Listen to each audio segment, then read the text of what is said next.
Witamy serdecznie wszystkich na naszych pogaduchach geopolitycznych. Witam Ciebie, Sławku. Witam Ciebie, Arturze, i witam naszych widzów.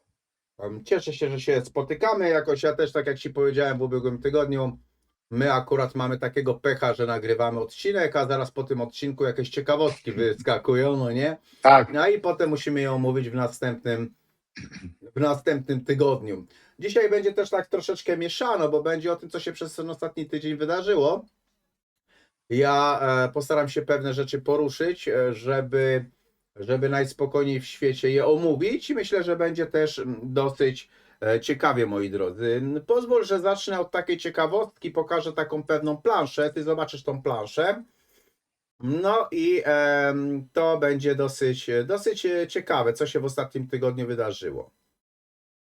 Otóż, moi drodzy, tutaj jak widzicie mamy porcelanę. To będzie Ciebie, Sławku, dotyczyło, bo chodzi mi o Bolesławiec ogólnie, nie? W związku z tym mamy bardzo znaną porcelanę z Bolesławca, która już nie będzie z Bolesławca, dlatego że padła taka informacja i na Maneju, i wszędzie, że Chińczycy przemianowali jedną wioskę swoją na nazwę Bolesławiec po to, żeby oczywiście móc powiedzieć, że mają porcelanę z Bolesławca. I żeby nie kłamać, to po prostu. To jest taka ciekawostka. Tutaj macie po chińsku napisane Bolesławiec. Ja wziąłem troszeczkę, zasięgnąłem języka, bo mój kolega kończył sionistykę. Nie, to nie jest sionistyka, tylko jak tam się nazywa? Coś tam z Sinem, coś tam, ale chodzi o język chiński, on zna bardzo dobrze chiński, zresztą żonę ma Chinkę. Pytałem go, bo tam potem zaczęli się wypierać niby, że nie, żadnej wioski w Chinach na Bolesławiec nie przemianowano.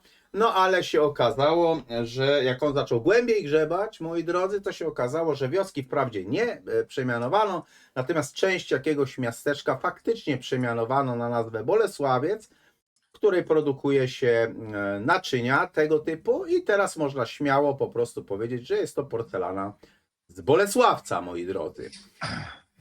czyli chodzi o nazwę handlową, czyli chodzi o markę. Tak, ja znam ten zakład, dlatego że pamiętam, że Bolesławiec jest bardzo blisko Zgorzelca, jakieś 40 kilometrów od Zgorzelca. Ja tam często jeździłem, kiedyś jeszcze na dyskoteki się tam jeździło, no i w ogóle bardzo ładne miasto, tak ogólnie, nie? No, ale mówię taka cwana zagrywka, no nie, żeby po prostu móc prawnie mówić, że nie kłamać, że nie jest z Bolesławca, to jest z Bolesławca, nie? Także Słuchaj, Artur, powinniśmy zrobić dokładnie tak, jak Anglia robi. Anglia teraz ostatnio znacjonalizowała huty, które będą wytwarzały surówki, półprodukty, rozumiesz, potrzebne do wszystkich wyrobów metalurgicznych. Dlaczego? Dlatego, że Chiny przejęły to jakieś chyba 7-8 lat temu, w 19 albo 18 roku. I wyobraź to sobie, że po tym przejęciu one powiedziały, że no, te zakłady są nierentowne, no i oni będą musieli je zamknąć. Wiadomo, w jakim celu to jest robione. Po to, żeby uzależnić Anglię od wyrobów metalowych, nie? Jakiekolwiek one są. Dlatego, że wiadomo, jeżeli chcemy cokolwiek zbudować, czy to są to tory kolejowe, czy okręty, czy samochody, cokolwiek, nie? Wiadomo, że potrzebujemy do tego stali, nie? Jeżeli tej stali Anglia nie będzie mogła wyprodukować, wiesz, samodzielnie, no to wiadomo, jak to się skończy, nie? no, Dlatego uważam, że wiesz, że no w Polsce powinno się robić coś takiego, a nie sprzedawać jeszcze tą firmę, tak, która miała tam położyć chyba 5000 kilometrów torów kolejowych, nie? Pod infrastrukturę, w tym CPK i jeszcze, wiesz, w całej Polsce, po to, żeby po prostu, wiesz, zarobić na tym. polityka polska jest kompletnie inna. Najpierw budują No, autostradę, a jak budują autostradę, to wybudują bramki, żeby po prostu wziąć i na koniec jeszcze tą autostradę sprzedadzą, nie? Także to jest tego no typu właśnie. polityka polska. Ja się dziwię, czy ktokolwiek tak w domu zarządza pieniędzmi, jak rządzący zarządzają pieniędzmi państwowymi. Ale przejdźmy sobie do tematów, które się pojawiły w ubiegłym tygodniu. Moi drodzy, myśmy tydzień temu zastanawiali się, czy Ukraina faktycznie chce wstąpić do Unii albo czy nie. No to już ten temat zostawiam Wam, żebyście sobie zerknęli, wiecie, i poszukali ogólnie po poprzednim odcinku, natomiast tak to się dziwnie złożyło, wiecie, że we wtorek kraje Unii Europejskiej wstępnie zgodziły się na otwarcie drugiego klastra w tych negocjacjach akcesyjnych Ukrainy i Mołdawii. To jest ciekawe, że te dwa państwa idą razem. Zawsze jak coś nie pójdzie, można będzie zwalać na Mołdawię. Oczywiście ta decyzja miała formalnie zapaść we wtorek podczas takiej konferencji międzynarodowej. To jest ciekawe, że w tym roku prezydencję Unii Europejskiej sprawuje Irlandia. No i te państwa oczywiście wstępnie zgodziły się na to, żeby otworzyć ten klaster i zgodnie w ogóle wiecie, o co chodzi z tym klastrem? Chodzi o to, że tutaj ten klaster odnosi się do kwestii związanych z polityką zagraniczną Ukrainy. No, szczerze mówiąc, z portali ukraińskich wynikało, że Kijów liczył na to, że wszystkie pozostałe te bloki tematyczne zostaną otwarte jeszcze w lipcu tego roku, no nie? To też jest bardzo ciekawe. No oczywiście jednocześnie w Polsce w tej chwili to jest dosyć długa taka dyskusja na temat tego, że ta polityka historyczna może być przeszkodą w integracji Ukrainy z Unią Europejską. Zresztą Węgry też to mówią tak na marginesie. Można by się zastanawiać, czy to jest podpucha i mówienie, że to wszystko tak będzie, czy po prostu nie jest to podpucha, nie jest to fikcja. No nie, bo Unia Europejska wydaje tak naprawdę sprzeczne, moi drodzy, sygnały, bo z jednej strony mówi o klimatyzmie, mamy się chronić, mamy w ogóle nie wiadomo co robić, dbać o eko, a z drugiej strony no mamy się niby zbroić, żeby wiecie, bo wojna już jest na dniach, no nie? Także to też jest ciekawe, czy nie uważasz, Sławek, że ta właśnie kwestia pokazywania, że Ukraina razem z Mołdawią oczywiście, wchodzi w sumie, bo to też jest ciekawe, że oni ich razem chcą rozliczać, nie? Przy czym pamiętajmy, że Mołdawia jest najbiedniejszym państwem Europy, no a Ukraina jest ruiną de facto, nie? To nie jest jakieś takie Artur, publikę, twoim zdaniem. Artur, to było do przewidzenia. Ja w ostatnim odcinku powiedziałem, że oni Ukrainę przyjmą do tej Unii Europejskiej. Ty mówiłeś, że Ukrainie się nie śpieszy tam. Ukrainie się może nie śpieszyć, ale Ukraina zostanie przyjęta, dlatego że Ukraina jako państwo, szczególnie jako ten koszyk Europy, no bo nie oszukujmy się, ale tam produkuje się gigantyczne ilości zboża i gigantyczne ilości żywności. Oczywiście to będzie musiało być dostosowane do wymogów unijnych, ale jednak oni mają te czarnoziemy, które praktycznie nie wymagają, wiesz, żadnych nawozów, tylko obsiać, zebrać i wiesz, i zmieniać co roku czy co 2 lata, wiesz, rodzaje zbóż, które się tam hoduje.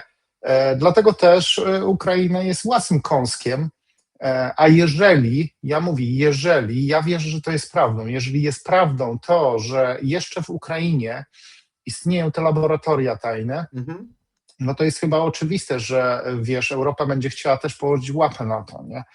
Dlatego dla mnie to nie jest zdziwienie. Ja uważam, że my jeszcze zobaczymy różne dziwne rzeczy, jak naginanie faktów, naginanie zasad, albo wręcz, wiesz, usuwanie tych zasad w drodze do akcesji Ukrainy, tylko po to, żeby Ukraina weszła, wiesz, do tej Unii Europejskiej. Dodatkowo jeszcze my musimy wziąć pod uwagę to, że jeżeli, a wszystko wskazuje na to, jeżeli Ukraina wywalczy sobie Krym i odzyska całą kontrolę nad Krymem, no to w takim razie to jest naprawdę strategiczne miejsce na Morzu Czarnym. I dlatego Unia Europejska za wszelką cenę będzie, i to mówię, za wszelką cenę, dlatego że to nie Unia Europejska będzie płaciła za to, tylko członkowie tej Unii będą płacili za ułożenie na rzecz Ukrainy. Wiesz, jak to działa? To działa na zasadzie takiej, że tak jak Polskę przyjmowano w 2000, to był chyba 4. rok, jeśli się nie mylę, tak, 4. na pewno. W 2004 my byliśmy beneficjentami chyba przez następnych 5 lat, także my wpłacaliśmy znacznie mniej niż braliśmy. To jest po prostu uwiązanie danego kraju długami. Dlatego, że wiadomo, jeżeli na przykład chcielibyśmy polexit zrobić, czy coś takiego, tak jak było z Brexitem, no to rachunek, który nam się wystawi, będzie przegigantyczny. I wiadomo jest, że Ukraina też skorzysta na tym bardzo, a dodatkowo żadne inne państwo nie może sobie pozwolić na to, albo inaczej, nie, bo są państwa, które mogłyby sobie na to pozwolić, ale uważam, że przywiązanie Ukrainy do Unii Europejskiej to jest tylko kwestia niedługiego czasu. Dlatego, że no tam teraz będą odbywały się wszystkie inwestycje. Nie oszukujmy się, jeżeli chcemy odbudować kraj zniszczony wojną, to na to będą potrzebne biliony, i to mówię biliony euro, nie miliardy, tylko biliony euro. I te biliony euro popłyną z Unii Europejskiej, tylko oczywiście to będzie transakcja wiązana. Jeżeli Załęski potrafił sprzedawać, broń czy jakąś pomoc, która płynęła z Zachodu, dlaczego nie miałby sprzedać Ukrainy? No wiesz, dlatego moim zdaniem to jest tylko kwestia czasu i to naprawdę niedługiego, żeby Ukraina została wchłonięta. No takie jest moje zdanie. To było do przewidzenia. No Tylko tyle mogę powiedzieć. Jeśli chodzi o odbicie Krymu, to ja wątpię, żeby to było możliwe. Ja to ci powiem uczciwie.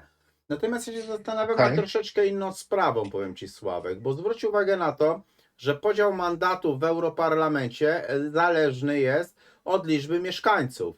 Zobacz, ile mieszkańców ma Ukraina, jaki potencjał ma. I teraz może jest tak, nie wiem, ale może jest tak, że ten cały sojusz francusko-niemiecki się kruszy, tak? I jeżeli po prostu Ukraina, nie wiem ile by jej przypadało wtedy członków w Europarlamencie, ale dosyć dużo, na pewno więcej niż w Polsce, podejrzewam, to w związku z tym taki sojusz, jeżeli byś zrobił, to byś mógł przeforsować wszystko i mógłby rządzić Europą de facto. Wiesz co? Nie zagłębiałem się w to, ale Bo ja uważam, że jest to... Podział mandatów jest zależny od liczby mieszkańców danego państwa. Tak, ale pamiętaj, że jest jeszcze weto i wszyscy członkowie muszą się zgodzić na pewne decyzje i już nawet jeżeli teraz jeden się kraj... robi wszystko, żeby ograniczyć to weto, nie? Tak, zgadza się, ograniczyć, ale jednak jeszcze ono istnieje i z tego też powodu, nawet jeżeli Ukraina uzyskałaby większość, chociaż ja osobiście uważam, że Ukraina początkowo wejdzie na innych zasadach niż wszyscy członkowie, którzy spełnili wymagania potrzebne do wstąpienia do Unii Europejskiej. I ja uważam, że przez pierwsze lata, nie wiem ile to będzie, Ukraina nie będzie miała nic do powiedzenia, będzie tylko po prostu beneficjentem głównym. Ale to tak jak mówię, ci główni beneficjenci, uważam, że to odbędzie się w taki sposób. Pieniądze, które będą pompowane w Ukrainę, będą po części te, które nie zostaną rozkradzione, zostaną wtłoczone z powrotem do Unii Europejskiej. Dlaczego? Dlatego, że Niemcy już się ustawiają w kolejce, żeby po prostu odbudowywać tam ich infrastrukturę. Tak samo jak i Francuzi, tak samo jak i inne państwa. I te państwa będą miały najwięcej do powiedzenia. I one będą tak naprawdę czerpały najwięcej korzyści. Także Ukraina tak, ale to na zasadzie takiej, że wiesz, ja ci daję pieniądze tylko po to, żeby cię zadłużyć, a ty zakupy wszystkie, które będziesz robił u mnie. Czyli ja zyskuję podwójnie, bo nie dość, że ja zadłużam ciebie i ty mi z odsetkami to oddasz, to dodatkowo jeszcze ty będziesz napędzał moją gospodarkę, dlatego że będziesz u mnie kupował, a u mnie produkcja będzie szła. I to mniej więcej w taki sposób będzie się odbywało, a musimy pamiętać teraz o tym, że Niemcy bardzo cieniutko piszczą, jeśli chodzi o gospodarkę. To się zgadza. Ja pracuję w rynku niemieckim cały czas, także widzę, że tam ci ludzie są uwiązani naprawdę gorzej niż w Polsce, ale to niestety zawsze jest tak, że jak w Niemczech coś pierdyknie, to w Polsce rok albo 2 lata później pierdyknie.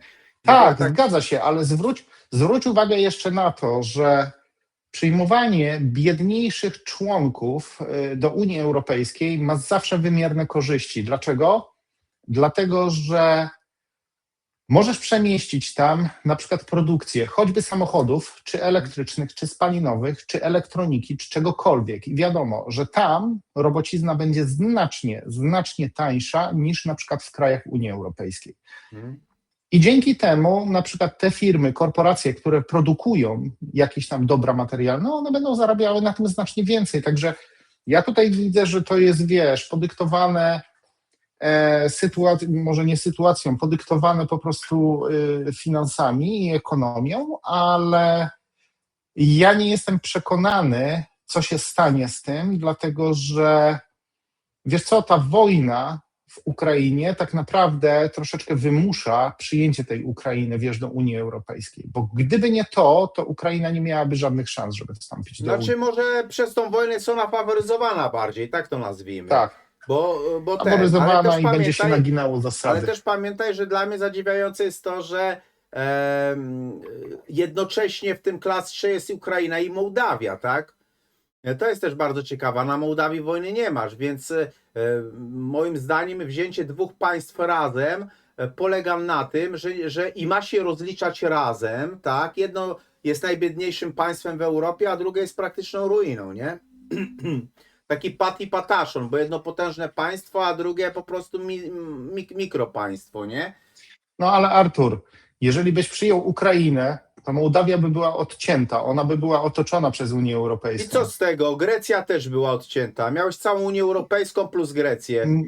Nie, no nie, Grecja nie była odcięta, bo ona miała przepotężną granicę morską. Nie? Jugosławia nie była, Bułgaria nie była, Rumunia nie była, Węgry nie były. Zanim Polskę i Węgry przyjęto i później Bułgarię i Rumunię, no to przecież była Unia Europejska plus Grecja. Tak, ale ja jednak uważam, że Mołdawia jest tutaj Słuchaj, jeśli chodzi o Unię Europejską, Unia Europejska musi ekspandować ze względu na zagrożenie, które upadnie. płynie. Proszę? Unia Europejska musi zajmować kolejne państwa, bo jakby tego nie robiła, to by upadła. Tak, to też, ale oni muszą zajmować te tereny, które są tak naprawdę, wiesz, w jakiś sposób połączone z Rosją i do których jest dostęp przez inną drogą niż przez Unię Europejską. Bo na przykład, jeżeli mówimy tutaj o Bałkanach, tam niektóre te państwa bałkańskie też sympatyzują z Rosją, ale droga, czy powietrzna, czy lądowa, tam biegnie tylko i wyłącznie przez Unię. I z tego też powodu łatwiej to kontrolować. Ale jeśli chodzi o Mołdawię, to uważam, że byłoby to, wiesz, znacznie trudniejsze i uważam, że Mołdawia jest tutaj wciągana w to ze względów strategicznych. Wiesz co, ja tak to widzę, ale ja tak jak muszę ci powiedzieć... też inna możliwość. Artur, bo w chwili obecnej nie masz możliwości połączenia Mołdawii z Rumunią. W momencie, kiedy oba państwa będą w Unii Europejskiej, jesteś w stanie to zrobić. A w jaki sposób miałbyś to zrobić? No przecież państwo... Głosowaniem. Dlatego, że w chwili obecnej, Sławek, masz sytuację taką, że nie mógłbyś zrobić coś takiego, że Rumunia i Mołdawia się połączą, dlatego że jedno państwo jest w Unii Europejskiej, a drugie nie jest w Unii Europejskiej. I podważone byłyby traktaty, bo znaczyłoby to, że przesunięta zostaje automatycznie granica Unii Europejskiej.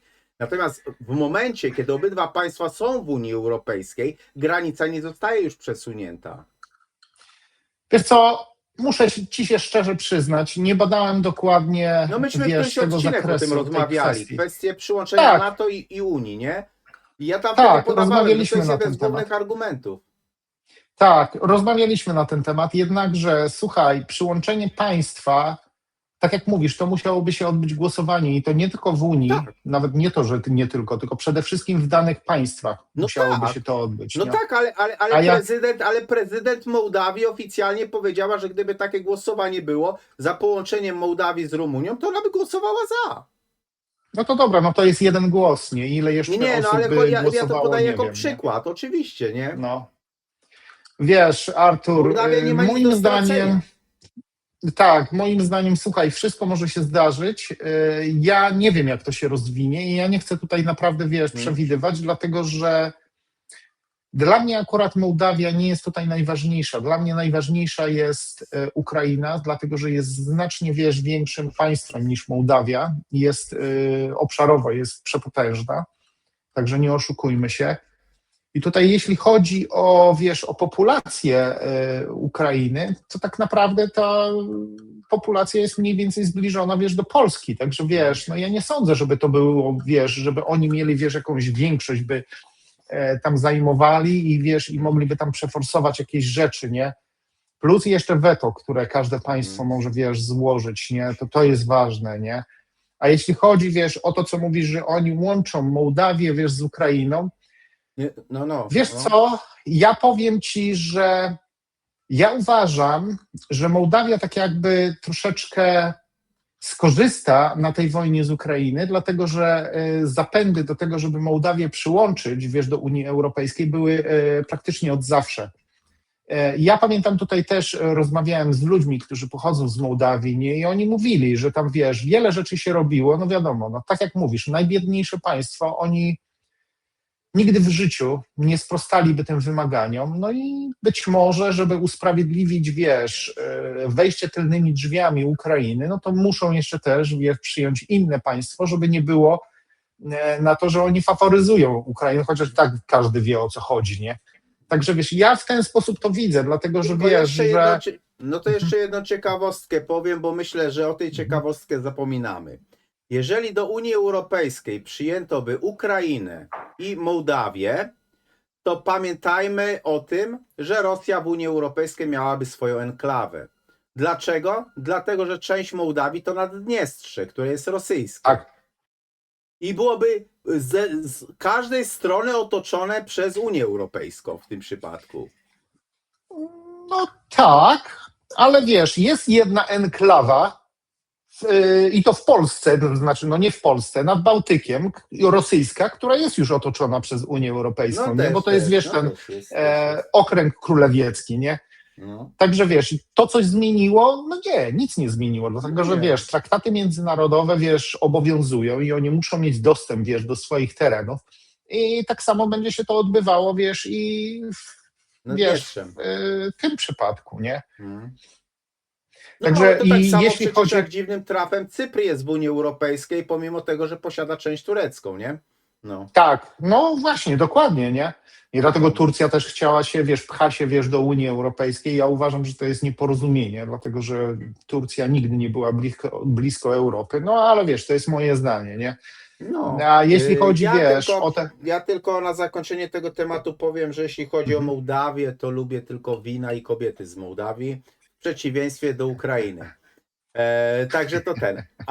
Ale słuchajcie, inna taka sprawa. My ze Sławkiem tydzień temu skończyliśmy nagranie i chyba godzinę później na kanale 24 Kryło Budanow zaczął opowiadać o wyjątkowej roli Ukrainy i wtedy padły te słowa, że Ukraina jest narodem wybranym przez Boga, a wśród narodów słowiańskich z pewnością narodem wybranym. Tak więc, panie kolego, mamy dwa narody wybrane, nie wiem, który lepszy. Który jest bardziej wybrany, nie? Są wybrani i wybraniejsi jeszcze, nie? Tak, dokładnie, jak równi i równiejsi, także wiesz, no, ja muszę powiedzieć, że wiesz, jak zobaczyłem ten film, no to wiesz, to były takie niby słowa rzucone, wiesz, w jakimś takiej wolnej rozmowie, wiesz, takie, nawet to nie było interview, bo to była taka luźna rozmowa, wiesz, z dziennikarzem, no, ale muszę powiedzieć, że to jednak bardzo dużo świadczy o popędach Ukraińców i o tym, w jakim kierunku oni zmierzają. Ja nadal uparcie będę twierdził, że Ukraina jest znacznie większym zagrożeniem dla Polski niż Rosja na przykład. No oczywiście, ja się z tym zgadzam.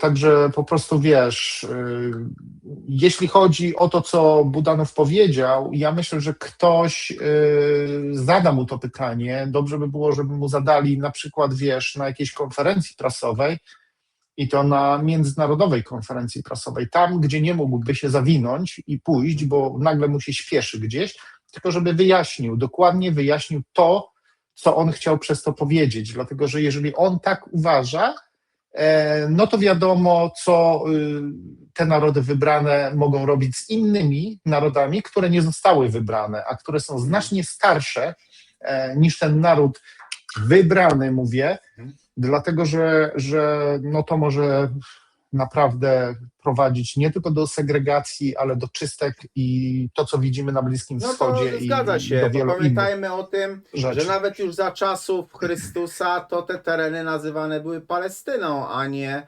właśnie tak jak obecnie, prawda? Jak Także pamiętajmy, a tymczasem Palestyńczyków się tępi równo na potęgę, no nie? A te tereny były dokładnie. przecież nazywane ogólnie rzecz biorąc Palestyną. No więc tutaj ja bym się wcale z tym, wiesz, nie zdziwił, że to co jeden naród wybrany robi z innymi, to drugi zaczyna robić też z innymi, zaczyna się panoszyć. W tej chwili na przykład fajne padły sytuacje, że Niemcy stwierdzili, że zaczynają Polskę rozumieć, bo Niemcy też mają dosyć Ukraińców już głównie mówiąc. A zwłaszcza, że ten ostatni tydzień to po prostu bardzo w Polsce huczy na temat czegoś takiego, co miało miejsce w tym autobusie w Bielsko-Białej, gdzie że mężczyzna wyzywał Ukrainki. Zrobiono wtedy gówno burzę w szklance wody i nagle Mhm. faceta dano do prokuratury za nienawiść rasową i w ogóle, i w ogóle. Problem polegał ogólnie na tym, że żeby było jeszcze śmieszniej, ten facet wcześniej, bo na pewno o tym nie wiesz, ale on startował z list Platformy Obywatelskiej, który ich nawyzywał. To też było ciekawe. On z list Platformy Obywatelskiej brał. Co więcej, on był też z MZK. Co się okazało, te gówniary po prostu nogi trzymały na krzesłach, a kiedy on im zwrócił uwagę, zaczęły pluć na niego i tak dalej, i tak dalej. No i on w końcu nerwy mu puściły i je nawyzywał, no nie? I tego typu rzeczy między innymi zaczęły być robione i oczywiście Polska tym całym żyje. Wiesz, paradoks polega na tym, że nikogo nie interesuje jak w chwili obecnej, jak członkowie Platformy grzmocili psy w Kłodzku, no nie? Tak, Tylko tak, ważniejsze, dokładnie. tylko ważniejsze teraz jest, że jakiś facet nawyzywał dziewczynkę. To jest też najśmieszniejsze. Ja tylko chciałbym przypomnieć, że poseł Matecki wystąpił o przekazanie i upublicznienie tych nagrań z autobusu, żeby to potwierdzić, i MZK w Bielsko-Białej wzięło i ogólnie odmówiło tego. To jest też bardzo ciekawe. To jest też Czyli bardzo znowu ciekawe. faworyzacja, wiesz, narodu ukraińskiego, no bo w końcu jest przecież wybrany. To ja nie wiem, No, czy Polska już zaakceptowała to, że pośród słowiańskich narodów Ukraińcy są, wiesz, narodem wybranym, czy nie poza wiem, w tym, jakim kierunku to zmierza, wiesz, poza no tym ja ale ci powiem, zobaczymy, jak to się rozwinie. no, ja też chciałbym, żeby mieszkańcy Bielsko-Białej, którzy nas słuchają, wiedzieli o tym, bo ostatnio padły kwestie, że po Bielsko-Białej chodzą oczywiście Ukraińcy, prowokują starsze osoby i nagrywają różne rzeczy. Co ciekawe, ja powiem tak, no można mieć pretensje do tego faceta, że mu nerwy puściły, chociaż wcale mu się ogólnie nie dziwię. Natomiast trzeba przy tym wszystkim w mojej ocenie zauważyć tą całą obłudę pseudoelit, które ścigają się w potępianiu Polaków, a nie odezwą się praktycznie ani słowem na to, jak Polacy są znacznie bardziej krzywdzeni. No bo ja przytoczę kilka takich przypadków. No, ukraińska 13-latka złamała nos 74-letniej kobiecie, albo na przykład Ukrainiec kopnął w głowę 11-letniego chłopczyka, tak że ten stracił przytomność i trafił do szpitala. Albo Ukrainiec w Płocku, moim rodzinnym Płocku, zgwałcił dziewczynę, po czym oczywiście sąd go wypuścił, no i Ukrainiec, jak go wypuścił, no to uciekł po prostu. Albo na Uciekł, no. przykład ostatnio była sytuacja, że Ukrainiec udusił 34-letnią Polkę podczas stosunku, no i sąd uznał to za wypadek i obniżył karę do 4,5 roku więzienia. Czyli to jest z 4,5 roku więzienia daje się ogólnie komuś za fałszowanie faktur albo za oszustwo, a tymczasem to było zabójstwo, prawda? To więcej, na przykład w innym przypadku Ukrainiec dotkliwie pobił kierowcę autobusu, bo ten zwrócił uwagę mężczyźnie, który prawdopodobnie chciał w pojeździe tym spędzić noc, że nie może przebywać w autobusie, i on pobił kierowcę. Teraz w Bytowie 3 Ukraińców pijanych pobiło parę, bo im zwrócili, że za głośno zwracali uwagę i faceta zabili przy okazji, tak?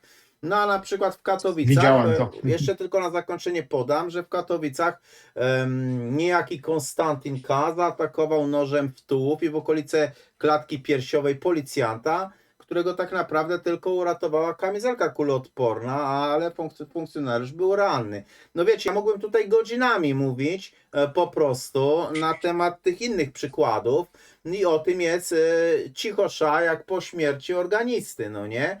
Po prostu.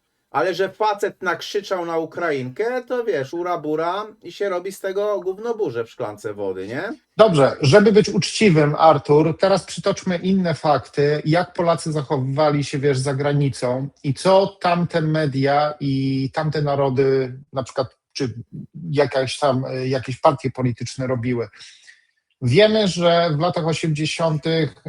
Polacy jeździli nagminnie do wtedy RFN, tak? I tam na zakupy, czy tam do pracy, na różne rzeczy. Wiem, że oni tam jeździli. Bardzo wielu z naszych rodaków było tam nielegalnych i zachowywali się też karygodnie.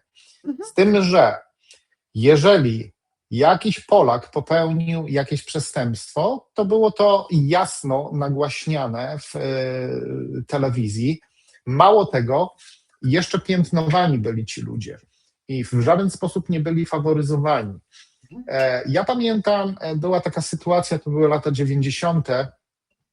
i mojej siostry przyjaciółka taka dobra, ona miała, nadal ma tam siostrę, która wyjechała do Niemiec i to właśnie do zachodnich Niemiec, dlatego że wtedy to było ważne, czy to było NRD czy RFN, tak? Bo to jak Wyjechała to za mówiono, że NRD to są Niemcy, ale to ci dobrzy Niemcy. No tak. I w każdym razie ona wyjechała i wyobraź to sobie, że była tam sytuacja taka, gdzie Polka, która pracowała jako chyba opiekunka, nie wiem czy do osoby starszej, czy do dzieci, ona została tam zgwałcona, wyobraź to sobie, przez tego szefa domu, tak, czyli przez tego pana domu, tak. I wyobraź sobie, że ją przedstawili później jako prostytutkę. I to w ten sposób było, nie? I ja tutaj w żadnym wypadku nie usprawiedliwiam, wiesz, tego, co się tam stało i ja tylko dążę do tego, że w momencie, kiedy media przedstawiają jakieś fakty, to należy je przedstawiać rzetelnie, popatrzeć na to z każdej perspektywy i przede wszystkim dokonać analizy i syntezy. Co było powodem gniewu, wybuchu, dlaczego taka sytuacja zaistniała i dlaczego doszło do takiej sytuacji, co było wynikiem, na przykład, wiesz, tego, że facet, wiesz, w tym wypadku stracił po prostu panowanie nad sobą, nie? Tego u nas nie ma i dlatego uważam, że może nie warto, ale bardzo uzasadnione są pretensje tutaj Polaków, moje też, do tego, w jaki sposób te fakty są przedstawiane. Dlatego, że Ukraińcy są faworyzowani z jakichś powodów.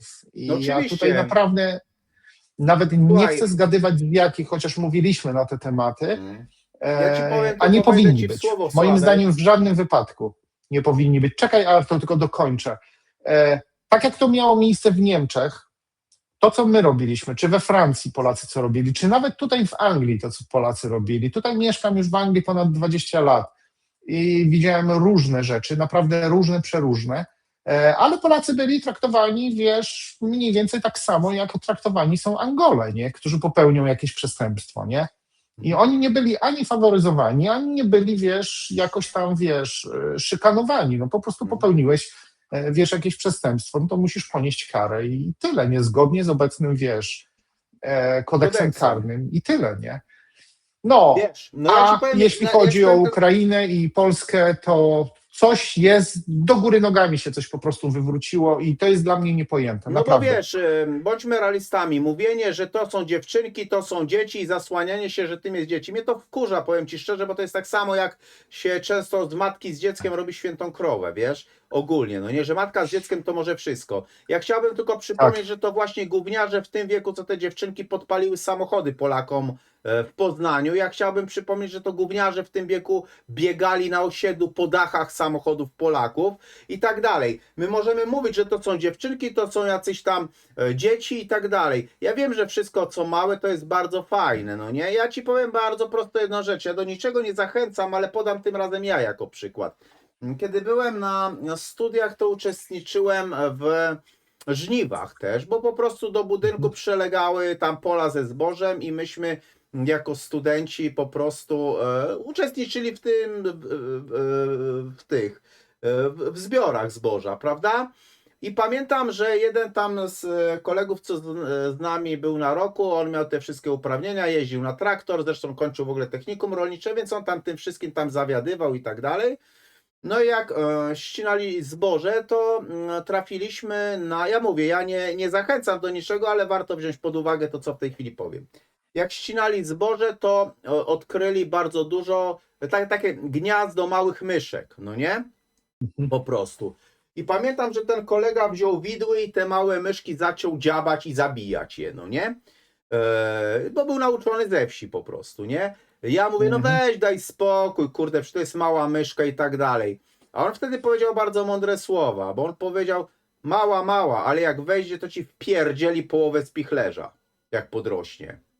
I jeżeli to gówniarstwo już w tej chwili tak się zachowuje po prostu i nie zwraca mu się uwagi i się zasłania tym, że to są I dzieci, nie ponosi konsekwencji żadnych. nie ponosi żadnych konsekwencji, to aż boję się myśleć, moi drodzy, co będzie dalej. I teraz tutaj wrzucę dla poprawy humoru wam drugie dwa rysunki, które za chwileczkę omówię. Też na temat zidiocenia Polaków, bo w internecie pokazano, że mówili, że gówniara z telefonem komórkowym wzięła, w konia zrobiła tam kupę Polaków, nie? Ja zawsze prostuję takie komentarze jednym słowem. Ona nie zrobiła w konia. To idioci Polacy dali się zrobić w konia. To jest kolosalna różnica, bo to jest to samo, jak wyborcy idą na wybory, głosują, a potem rozżaleni mówią, myśmy głosowali, a oni nas oszukali. Nie, to wy daliście się oszukać, bo były jedne wybory, drugie, trzecie, a potem przyszedł kłamca, coś wam obiecywał, a wy kłamcy wierzycie. To Tak. wy daliście się oszukać. I teraz chciałbym wam pokazać dwa takie rysunki. Akurat jeden to jest, nie pamiętam z którego miasta, ale oczywiście jak mamy numery autobusu, to moi drodzy, ktoś mało inteligentny z kierowców, a może to był ukraiński kierowca, nie wiem, sobie wyświetlił zamiast trasy od do po prostu sława Ukrainie i sobie jeździł po mieście, albo na przykład ten rachunek obok, co widzicie, ze Szczecina z portretem Załęskiego i sława Ukrainie. To jest sklepik bodajże przy dworcu albo autobusowym, albo kolejowym. Natomiast ja chciałem pokazać, do jakiego stanu To jest zidiocenie, bulwersujące dla mnie. do Naprawdę. jakiego stanu zidiocenie po prostu bierze i doprowadza, bo tu też jeden z posłów, bodajże też poseł Matecki, zgłaszał się z tym, przyniósł właśnie ten rachunek z twarzą Załęskiego i tak dalej, że no ja to bym się pożygał, jak ja idę sobie kupić bilet na PKS na przykład, nie? Tak. A dostaję rachunek, kurde, z Załęskiego twarzą i sława Ukrainie. No wiecie, no trochę coś tu jest chyba, mi się wydaje, nie halo, ale bądźmy realistami, to masa Polaków albo Polakopodobnych ogólnie, moi drodzy, bierze i za to w jakimś tam stopniu odpowiada, bo do tego robią. Ja jeszcze wam powiem jedną rzecz, bo już mówiłem o Bielsko-Białej, to moi drodzy, teraz akurat się wydało, że ambasada Ukrainy udostępniła taki ukraińskojęzyczny poradnik, który jest zatytułowany Obowiązki i prawa obywateli Ukrainy w Polsce. I to sfinansowała ambasada Ukrainy. Wszystko fajnie, tylko że ten dokument zawiera wskazówki dotyczące m.in. jak należy się kontaktować z policją i donosić na Polaków i ze Strażą Graniczną, kiedy ich zatrzymają. Jak mówić w przypadku przemocy, jak w przypadku dyskryminacji oraz praw dziecka ukraińskiego w szkole polskiej, no nie?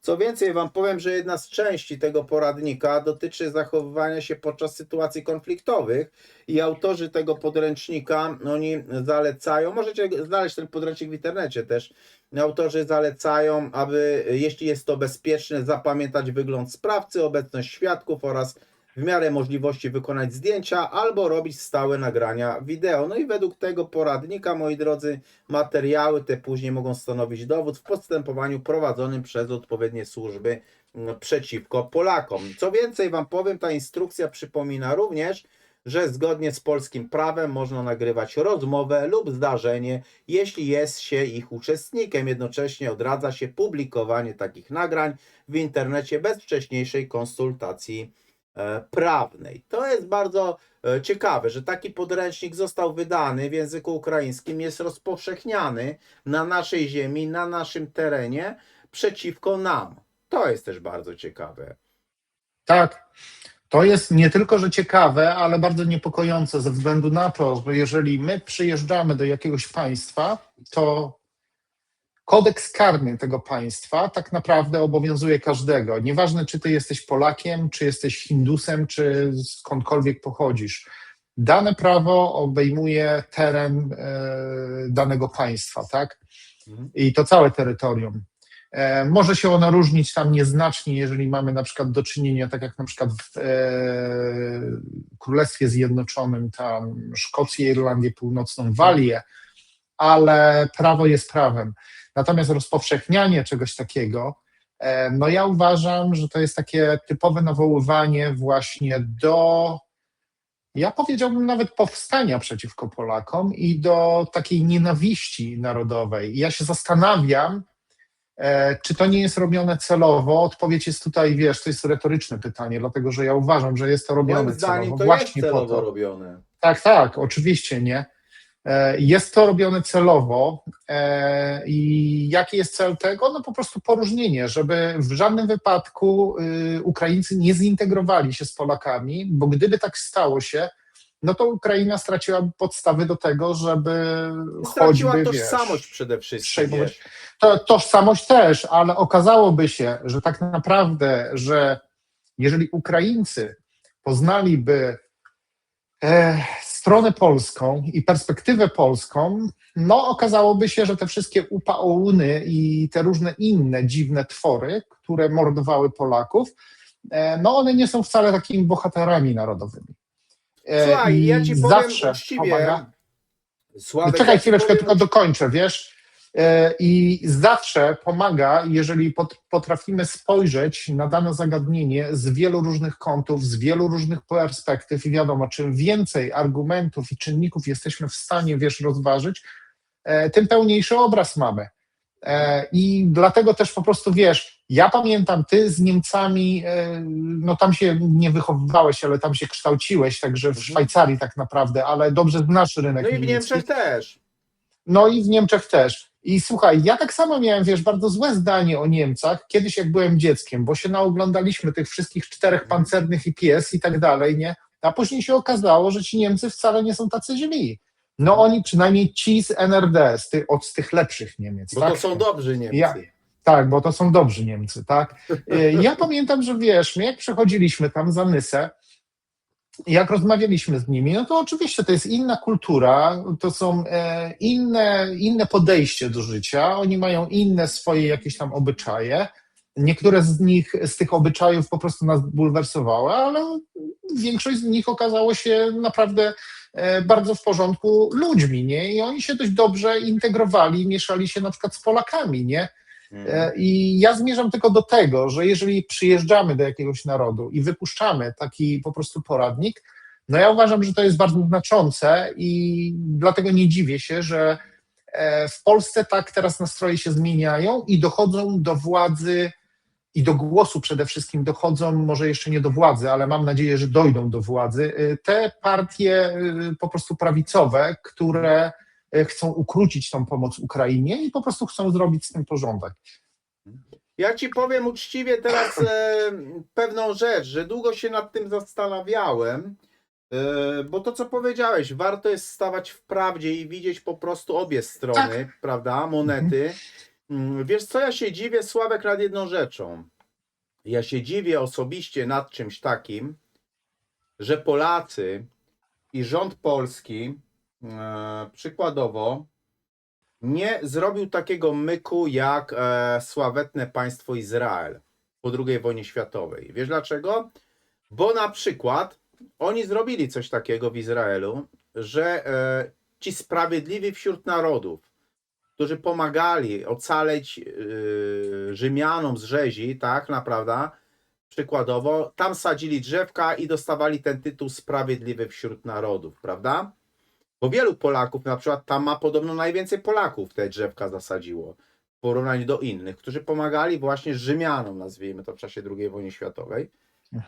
I wiesz, bardzo się dziwię i uważam, to jest, powiem, być może wbrew sobie, ale prawdziwie. Uważam, że rząd polski powinien, albo prezydent, nawet nie wiem, może napiszę do prezydenta kiedyś w tej sprawie, powinien zrobić coś takiego samego, bo pamiętaj o tym, że jak był Wołyń, mordowano nie tylko Polaków, mordowano Czechów, Tak, mordowano Żydów, ale zamordowano chyba coś koło nawet paru tysięcy, czy paru set, albo parę tysięcy, nie wiem, Ukraińców. Zamordowali Ukraińców, którzy pomagali Polakom. tak.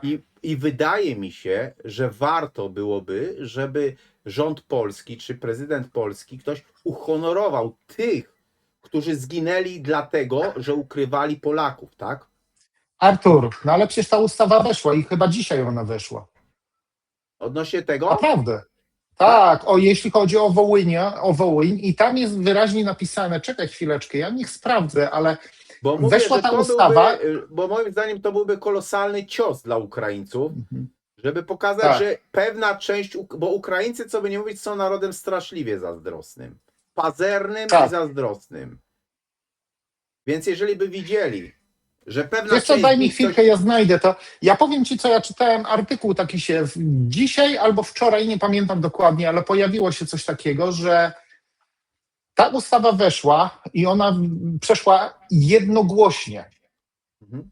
I to jednogłośnie przeszła i oczywiście o potępieniu zbrodni wołyńskiej, z tym, że jest tam zapisek, że należy pamiętać o tych Ukraińcach, którzy zginęli za Polaków, dlatego że bronili swoich sąsiadów. I to jest bardzo wyraźnie tam napisane, nie? Mhm. Tylko wiesz, to Czekaj jest chwileczkę. tak ogólnie, ale gdyby po prostu wziąć, zrobić coś na zasadzie sprawiedliwy wśród narodów, że żyjący byli jakoś uhonorowani, nie? Mogłoby to coś z tego mieć. I no nie każdy taki będzie, wiecie, mi się wydaje, że mamy w chwili obecnej bardziej rozpowszechnioną piątą kolumnę ukraińską i tu wam pokażę jeszcze pana Kowalenkę, Pawło Kowal, który występuje pod nazwiskiem Paweł Kowal i tu jest taki ciekawy zapis, warto to sprawdzić, zachęcam, żeby to sprawdzić. Tu jest napisane, że jest to Rzymianin z korzeniami na terenie dzisiejszej Ukrainy. Dodatkowo za komuny był on TW WSI, miał pseudonim Pallat. Jest siostrzeńcem Rzymianki Heleny Łuczywo z domu Haber, matki Guter. Oboje mieszkali na Ukrainie, która była zastępcą nadredaktora wyborczej Arona Szechtora wel Adama Michnika.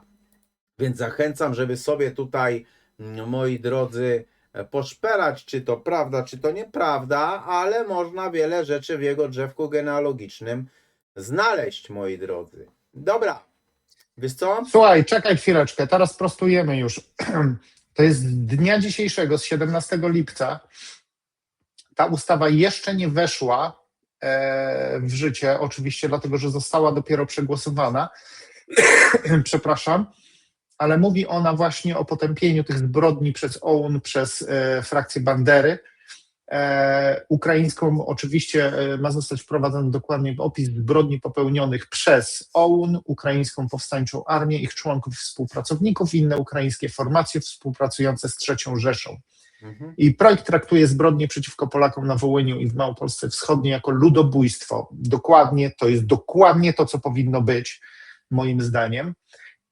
I to zostało przegłosowane, tak jak mówię dzisiaj, bo to dzisiaj czytałem, nie mogę teraz znaleźć tego, wiesz, tego artykułu, dzisiaj zostało przegłosowane, ale ja tak jak mówię, tam jest na pewno jest też zapisek, żeby pamiętać o tych Ukraińcach, którzy pomagali Polakom i którzy po prostu zginęli podczas ratowania swoich sąsiadów. Na pewno, także wiesz, coś takiego ja uważam, że zostanie sprawiedliwie rozdzielone pomiędzy tych, którzy mordowali, a tych, którzy pomagali. Dlatego, że Ja no ci nie powiem wszyscy tylko tak, Ukraińcy są źli, oczywiście. kończąc ten temat, mi bardziej odpowiada stwierdzenie i słowo banderyzm niż OUN-UPA, dlatego, że uważam, że my skupiamy się na OUN-UPA, a wszystkim chciałbym powiedzieć tylko jedną rzecz, że jak wykopywano zwłoki Polaków, okazało się, że tylko około 20% albo 10%, między 15 a 20% posiadało Niewielki, to był chyba około ślady 10%. kul, Mhm. ślady kul, Tak. czyli było zabitych przez OUN-UPA. Ponad 80% było zarżnięte przez sąsiadów, którzy nie byli w OUN-UPA, przez zwykłych Tak. Ukraińców sąsiadów.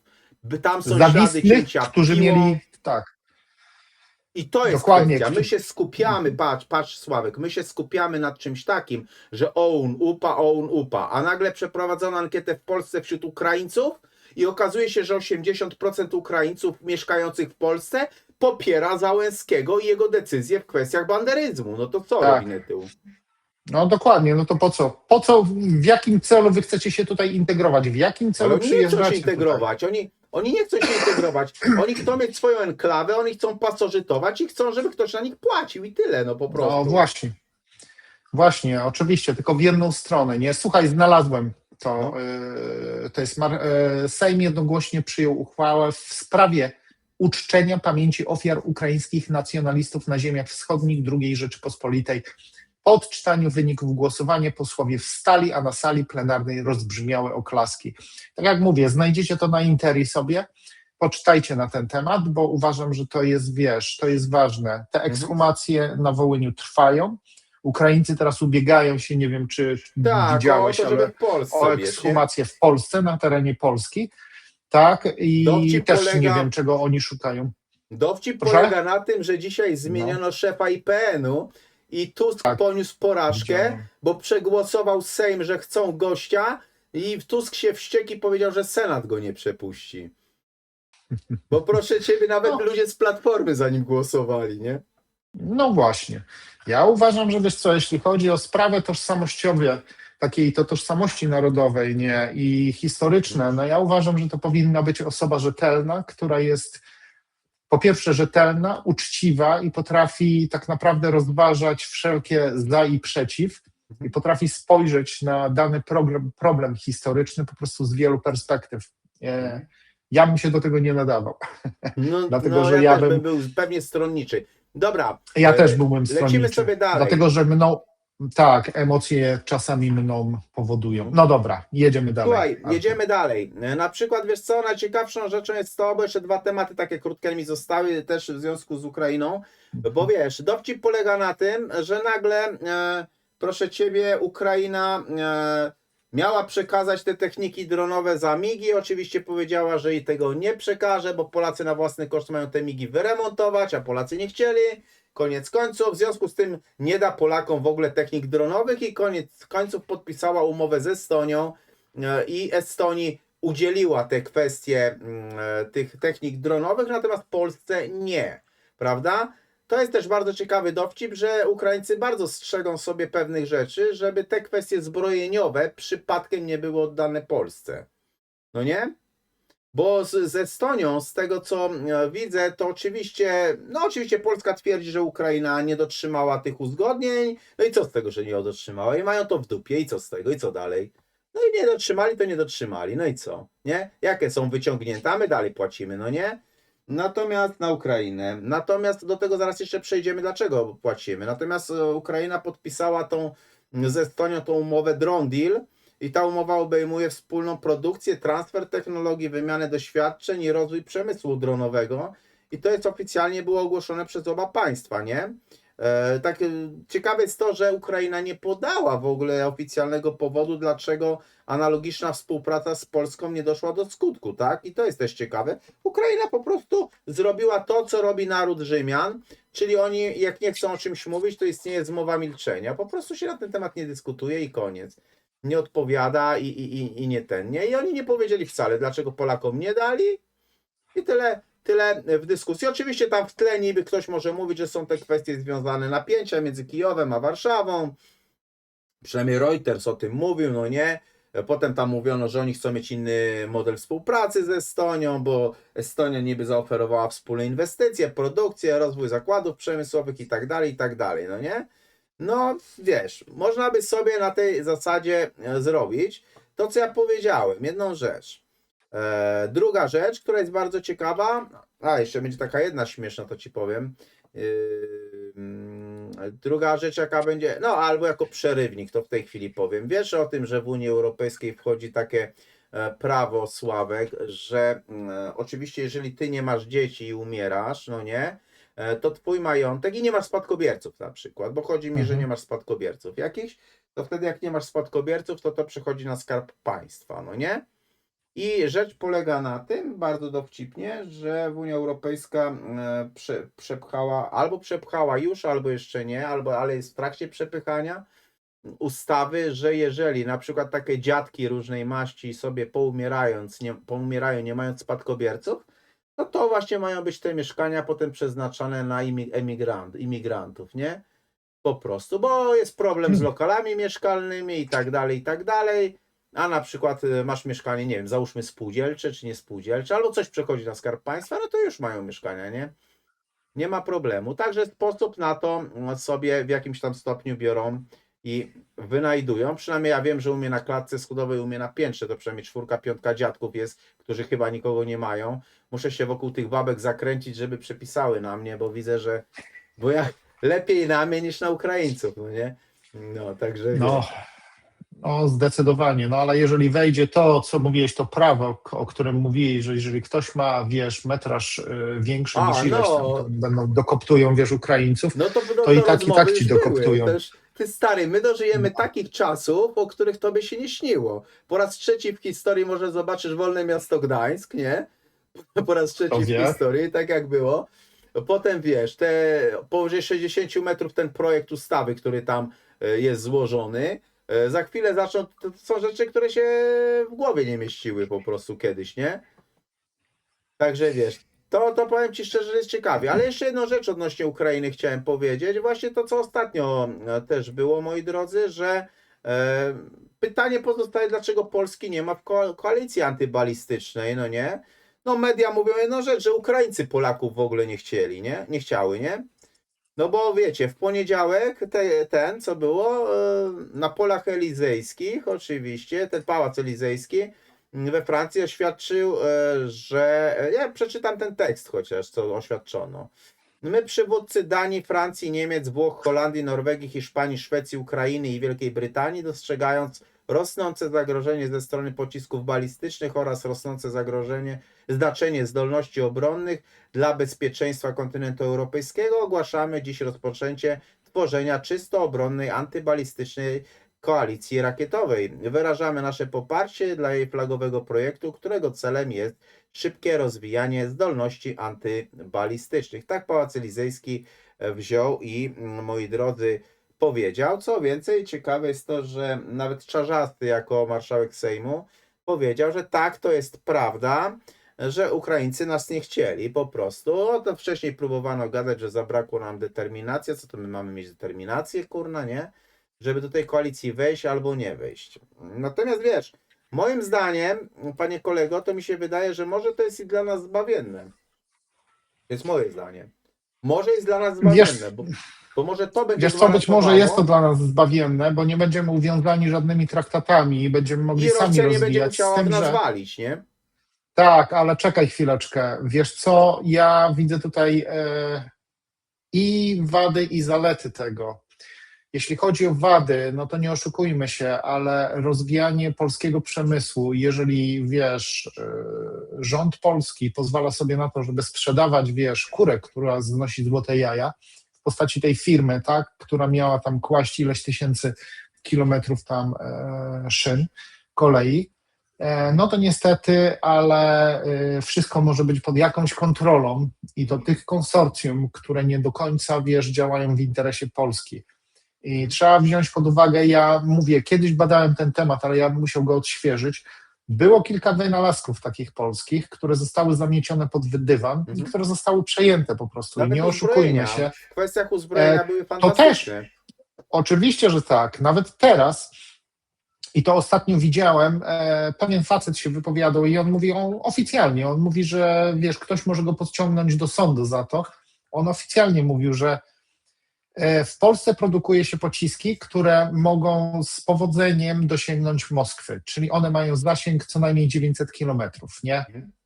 I mówił, że te pociski balistyczne są i projektowane, i wytwarzane u nas. Dlaczego armia polska nie podejmuje współpracy?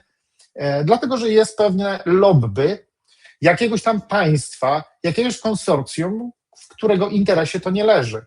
Gdyby Polska była zbyt silna, to ze względu na lokalizację geograficzną, Polska mogłaby naprawdę dyktować warunki No to praktycznie jest całej prawda. Europie.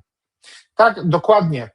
I z Ja tego też tylko- powodu po prostu Polsce umniejsza się i Polskę się omija, a ponieważ Polska jest zinfiltrowana do tego stopnia, że łatwo tutaj pociągać za sznurki, dlatego Polska nie została po prostu, przyjęta, nie? Mhm. Tutaj zwróćmy uwagę jeszcze, Artur, zanim oddam Ci głos, na to, co miało miejsce w dwudziestoleciu międzywojennym. Tak? Pamiętamy, odzyskaliśmy niepodległość, Piłsudski doszedł do władzy, tak, i to była też, trzeba sobie powiedzieć, że to była partia nacjonalistyczna i to była taka bardzo propolska organizacja. No i wiemy, co później się stało, nie? Czy teraz tak samo się ta historia rozegra? No nie wiem, ale uważam, że Polska ma przeogromny potencjał, z tym, że ten potencjał jest jeszcze niewykorzystany i przy ludziach, którzy są u władzy obecnie, ja nie sądzę, żebyśmy my byli w stanie, żeby rozwinąć skrzydła. I to jest po prostu, takie zagrożenie jest, jeśli chodzi, o przemysł czysto polski. No a zalety są dokładnie tak, jak powiedziałeś. Nie będziemy uwiązani żadnymi traktatami, możemy po prostu, na własną rękę podejmować decyzje, w razie gdyby przyszło na przykład do jakichś działań zbrojnych. Nie? Ja tylko wam powiem jedną rzecz, bo to, co powiedziałem na samym początku, my mamy taką sytuację, że dziwnym trafem my dyskutujemy, że nas Ukraińcy rąbią w 4 litery jak tylko chcą i plują na nas, a my jak durnie płacimy, oddajemy za darmochę. Zobaczcie, że Francja czy Niemcy własne uzbrojenie Ukraińcom sprzedają, a my oddajemy to za darmochę.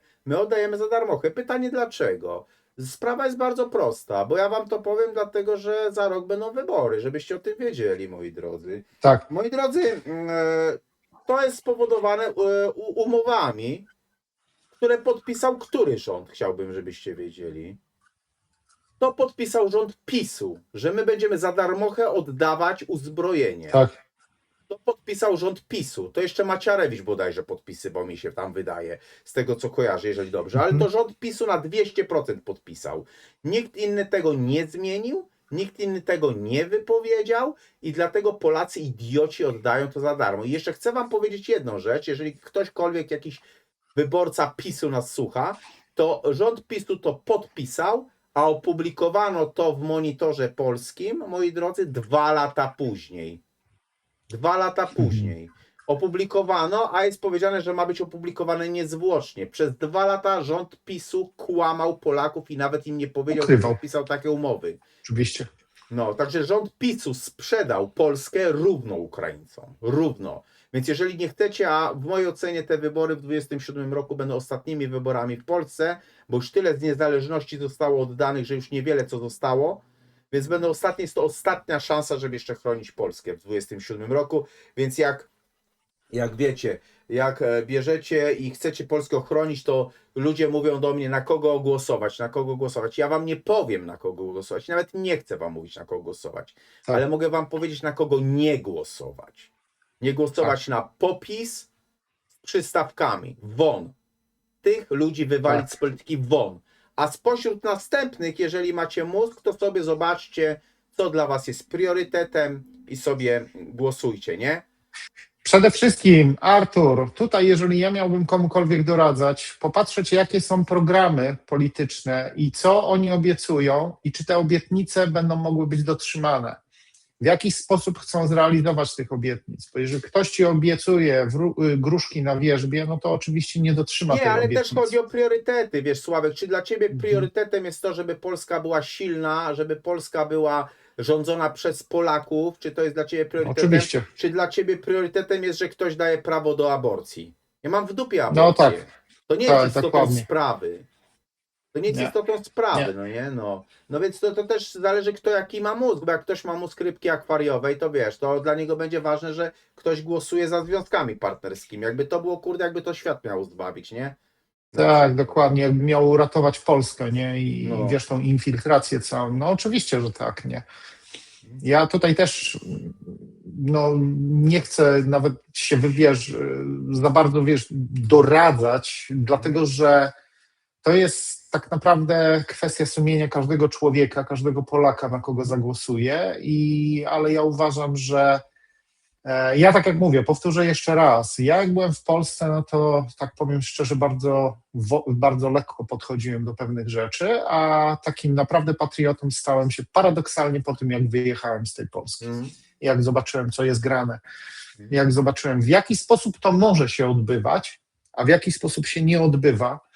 I wiesz, to mi otworzyło oczy w taki sposób, że ja widzę, że to jest do zrobienia, tylko do zrobienia jest to poprzez podejmowanie odpowiednich decyzji i oddawanie głosu na odpowiednie partie. I niestety tutaj trzeba czytać między wierszami, szczególnie i to przede wszystkim te osoby, które są obrzucane błotem i są oczerniane bardzo mocno. Ja mówię tutaj z tych skrajnie prawicowych polskich polityków. I trzeba naprawdę tam dociekać, dlaczego te osoby są przedstawiane w taki, a nie inny sposób. No zgadza się, na bo to jest przykład tutaj jeżeli bardzo ważne. Ameryka w tym tygodniu, parę dni temu powiedziała, że nie zaakceptuje nigdy Browna w rządzie, tak? No to przepraszam, pytanie dlaczego? Kto rządzi Ameryką, tak? Tak. No. Dokładnie tak. Po prostu, no. Teraz, a co to znaczy, że nie zaakceptują? My mamy rządzić u siebie w kraju, a nie będą dyskutować, kto zaakceptuje, a kto nie zaakceptuje, tak? No tak, no ale przecież ten Merz też tutaj się, niemiecki ten kanclerz, jakiś tam, ten premier, on też się ostatnio wypowiadał i takie ostrzeżenie, no wiesz, wypowiedział się publicznie na temat tego, że Ameryka nie ma nic do tego, co tam w Niemczech się dzieje, a to spowodowane, bo jego wypowiedź spowodowana była tym, że Amerykanie przekazali chyba $3 miliony na jakieś tam partię, na chyba AfD, jeśli się nie mylę, wiesz, na tą partię taką, wiesz, skrajnie prawicową, nie? Z którą on tak naprawdę, wiesz, ma na pięku, nie? I też się bardzo tam niepochlebnie na ich temat, wiesz, wypowiadał, nie? A jeśli chodzi o Browna i tego, możemy nagrać, wiesz, też odcinek na jego temat. To na pewno sobie nagramy, żeby był tylko na temat Browna, żeby zobaczyć, żeby trochę pogmerać, poszukać i pozastanawiać się nad pewnymi rzeczami. Zresztą myślę, że następny rok też będzie bardzo ciekawy, bo to będzie rok wyborczy, także wiesz, nie? To ja mówię, ja tylko czekam, aż Donald Tusk zacznie mówić językiem Browna, bo już wszyscy zaczynają mówić językiem Browna, po to, żeby mu zabrać poparcie, no i tyle, no nie? Tak, dokładnie. Ja tylko też mam wrażenie, że partia Zajączkowskiej powstaje po to, żeby rozbić i część ludziom Browna odebrać, nie? To też myślisz? Oczywiście, to jest moje zdanie też. Bo partia Zajączkowskiej niewiele się różni od Mencena i Bosaka, bądźmy realistami, więc po co tworzyć nową partię, tak? Wiesz co, być może masz rację. Będę musiał się tam przejrzeć. Tylko po to, żeby część ludziom zrobić, bo Zajączkowska fajnie mówi, no to będę głosować na Zajączkowską, a nie na Brauna. No a potem, tak samo na przykład to, co powiedziała na przykład Zajączkowska, jak się rozstawała z Mencenem, że nie, on nic do niej nie ma, on życzył jej wszystkiego najlepszego, czyli oni z palcem w dupie wejdą w koalicję. Prawdopodobnie tak. Ale tutaj trzeba jeszcze powiedzieć jedną rzecz, że ja pamiętam kiedyś usłyszałem takie mądre słowa, jak kiedyś właśnie, ale to ja mówię jakieś 30 lat temu, jak szedłem na wybory, nie głosuje się na tego, na kogo chcemy, tego, kogo lubimy, tylko na tego, kto ma naprawdę, na tego, kto ma program najbardziej zbliżony do nas i ma największe szanse na wygraną. Dlatego, że jeżeli właśnie... Dobrze, że przedłużamy, Sławek. Dobrze, że przedłużamy, bo jakbyśmy... Czekaj chwilkę, tylko dokończę, dobra? I ja pamiętam, jak to były wybory w latach 90. Ja uzyskałem oczywiście, wiesz, pełnoletność, mogłem sobie już wtedy głosować. I pamiętam, że ja wtedy też kierowałem się właśnie tym samym i myślę sobie, dobrze, tego lubię, ten mówi mądrze, ale on nie ma szans na to, żeby wygrać. I pamiętajmy, że tych kandydatów, tych partii będzie powstawało wiele, oczywiście po wyborach one mogą w jakiś sposób zniknąć, chyba że uzyskają jakąś tam, wiesz, ilość głosów, ale najważniejsze jest, żeby głosować na tą partię, która po pierwsze mówi naszym językiem, ja nie mówię tutaj o języku polskim, bo to jest metafora, tylko mówi tutaj, będzie realizowała to, o co nam chodzi, czyli polskość i obrona Polski i polskie interesy i przede wszystkim ta, która ma tak naprawdę szansę na wygraną, nie? I w ten sposób ja po prostu do tego tak podchodzę, nie? A ja Oczywiście tylko to na się będzie zakończenie- zmieniało. Ja tylko na Oddaję ci zakończenie, bo głos. godzinka mija, powiem, że dobrze, że przedłużamy, bo to, co powiem, będzie dobrą zajawką na następny program. Otóż proszę Ciebie, przed chwileczką Polsat podał taką informację. Przełomowa decyzja Ukrainy w sprawie Wołynia. Załęski mówi, otworzymy archiwa, tak? No, na ile otworzą i co powiedzą i przypadkiem dostępu do tego, czy nie będzie miał tylko i wyłącznie Kowal, który cenzurę wprowadzi, no to jeszcze zobaczymy, no nie?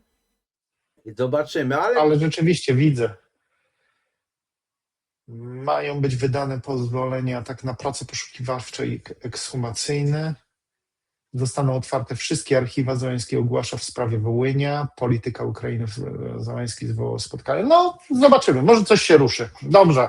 Nie można tego przekreślać, dlatego że wiesz, jeżeli Znaczy, ktoś ja nie wyciąga do przekreślam, nas ale rękę, może być tak, że po prostu ktoś go przycisnął w końcu, nie? może być, może tak być, ale tak czy inaczej, wiesz, jeżeli dochodzi do jakiegoś ukłonu w którąś stronę, trzeba to docenić i nie można tutaj, wiesz, się unosić dumą i honorem, że albo wszystko, albo nic. Jasne, Tylko albo policzę mówię, dokładnie. zobaczymy, Sławek, jak będzie, ale w mojej ocenie to jest Tak. też zagrywka, bo idą wybory, wiadomo, że wojna się kończy, on będzie musiał oddać Tak. władzę i on wie, Tak. że jeżeli on odda władzę, to będzie sytuacja, że ktokolwiek inny będzie, pójdzie z Polakami na układy, jeżeli będzie chciał wejść do Unii. Pójdzie Tak. z Polakami. Będzie musiał, Bo oczywiście. będzie musiał pójść. I być może on sobie próbuje w tej chwili dupę ratować tym, że mówi, że otworzymy archiwa, otworzymy, żeby sobie zyskać przychylność, żeby wygrać wybory. Bo to też jest, wiesz. Być może chce się wpisać w historię, wiesz, Ukrainy, No. po to, że wiesz, on jako jedyny, wiesz, doprowadził do jakiegoś tam Tak, pojednania, chociaż w pewnym zakresie. Kto wie, no czas pokaże. No dobra, Artur.